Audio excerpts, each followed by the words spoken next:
the need for a bonding and the way that we support our own separateness. Stay away from people. Build a safety around about us. Why in the world do you think so many people find sexual desire such a terrible temptation in the church the same as it is in the world? Not hard to understand.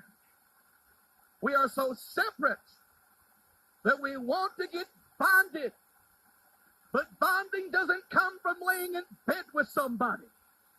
Bonding, you'll not be able to escape your separateness by having sexual relationship with somebody else. You're going to have to know what it is to have spiritual relationships, to see somebody and to care for them. Who? Your sister. Your sister.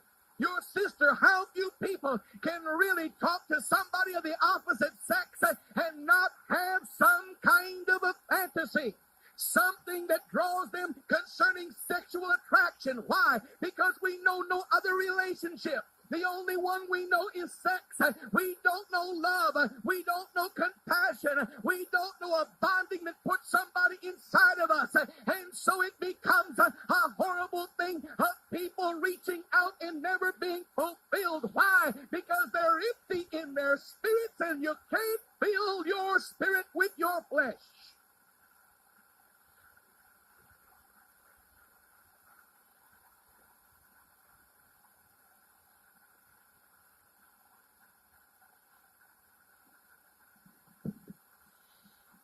All of creation cries to be bonded until creation gets perverted. All of the little ones cry to be bonded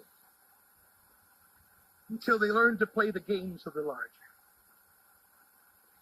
All of we that are here today sing songs, hear messages, declare truths that don't work, because we really haven't become bonded. The greatest witnessing program of any church has to be one that's not a part of brainwashing, but the one that comes out of heart washing. Until we sense that's my brother who needs God. We live in a time when we're paranoid. The lousy Christians, we can't trust them. The sinners, we know that they're out to destroy us. The boss at work is against us because we're a Christian. They've been able to detect better than we know that we are empty spiritually. Some people hear me preach and they get disturbed. Somebody says you preach too mad.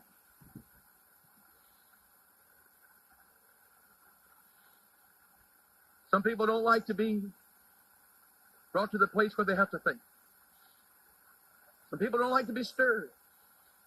But God's a stirring God, because we're only healed after we've been stirred. It's the only way we're going to be healed.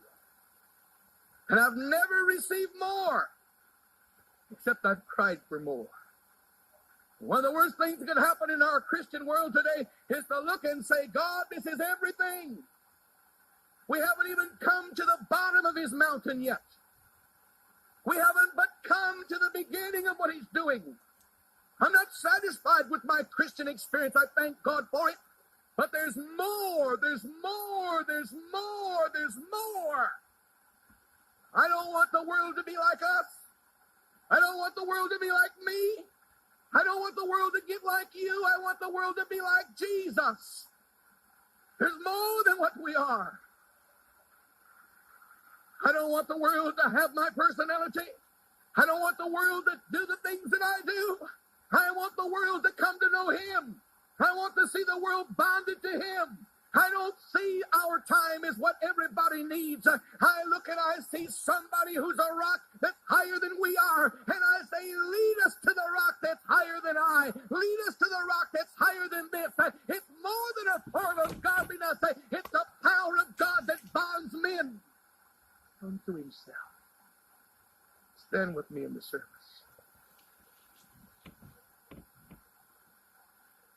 Behold how good and how pleasant it is for brethren, brothers who think different than anybody else,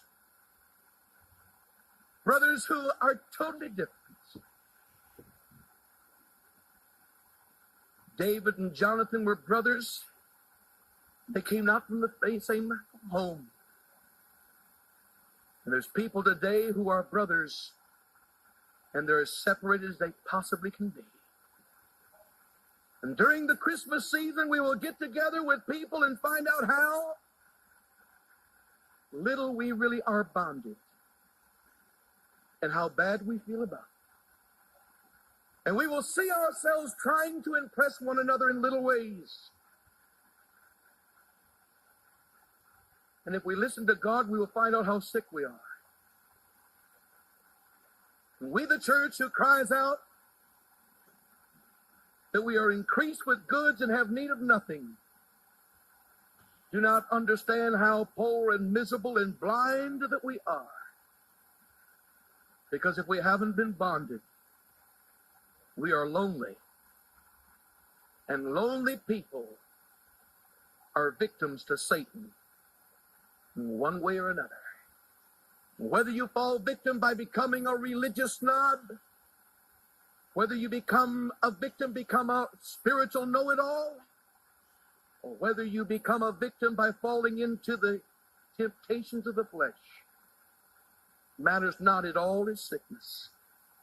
And the only healing touch that there is knowing that there's a God who's made family. And then he threw open the gates and said, I'll make the family bigger than it's ever been. But my God, how lonely we are. And there's some of you who'll say, I don't know what the world he's talking about tonight. That's your problem. Because if you just listen, the Holy Spirit would show you that you become not a great Christian because you're not doing anything wrong. You become a great Christian because you're bonded. Bonded to Christ. Bonded to brothers and sisters. Bonded to those who've been near to you. Bonded to even your enemies. That's what makes a Christian. The work of bonding. How unbonded we are. The trouble with a race of people, the trouble with a nation, the trouble with a city is that we're not bonded. We don't know what it is to be bonded. I could preach 52 weeks in a year and storm the gates of heaven, preach one message that people didn't like or couldn't agree with. And 75% of the people I know would turn their back on me and never even pray, but just throw a rock at me. Why? Because we've never learned to be bonded.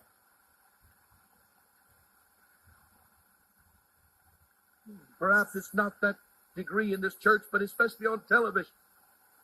Say one thing that people don't understand or agree with, or be wrong once. Be wrong once. Put your foot in your mouth. Do something stupid. And watch people turn away. Why? Because we haven't understood that God brings bonding. And there's a safety in bonding. There's a safety when Lot becomes self-centered. Abraham still likes him. And what does Abraham do? After Lot has taken advantage of him, he cries out to God, spare him, spare him, spare him. He takes an army and goes to help him. Why? Because he's bonded after he's been betrayed.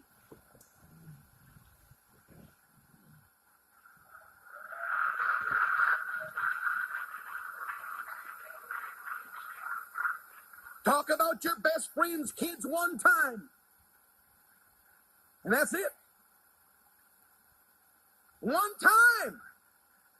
Tell somebody something that perhaps wasn't said in wisdom. She'll never look at you again. Why? Because she's never been bonded to you. The Holy Spirit brings a bonding until it covers a multitude of sins. Until it reaches beyond what we could ever understand. Loneliness can only be swallowed up in a bonding that God has. Sin can... Oh, Thank you for listening to Night Vision with Pastor George Bogle. If